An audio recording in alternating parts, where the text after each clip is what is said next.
In this video, we'll discuss running the data cache function using UnifyML SQL.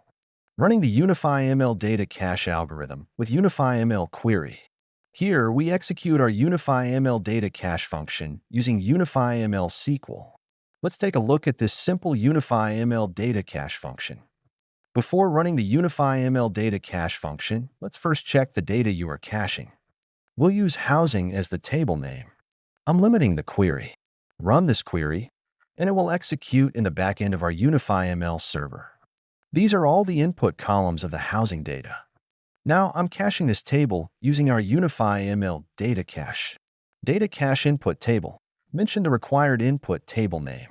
Data cache means saving the data or table to Parquet.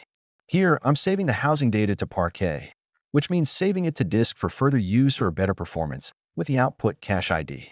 Here, I'm specifying the output cache ID as housing, which is being saved to the housing cache with this cache ID.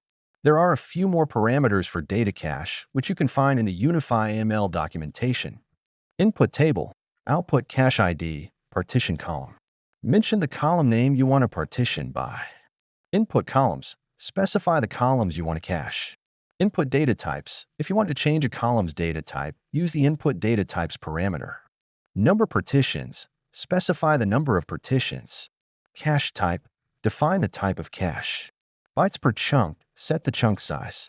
These are the input arguments for the UnifyML data cache. Specify your input arguments based on your cache requirements. Run this query, and it will execute in the backend of our UnifyML server. This is the output of the data cache function. The input table is successfully cached. For future use, you can use this housing cache as the input cache ID in your UnifyML functions. This way, you can cache any of your tables using the UnifyML data cache. Thank you for watching this video.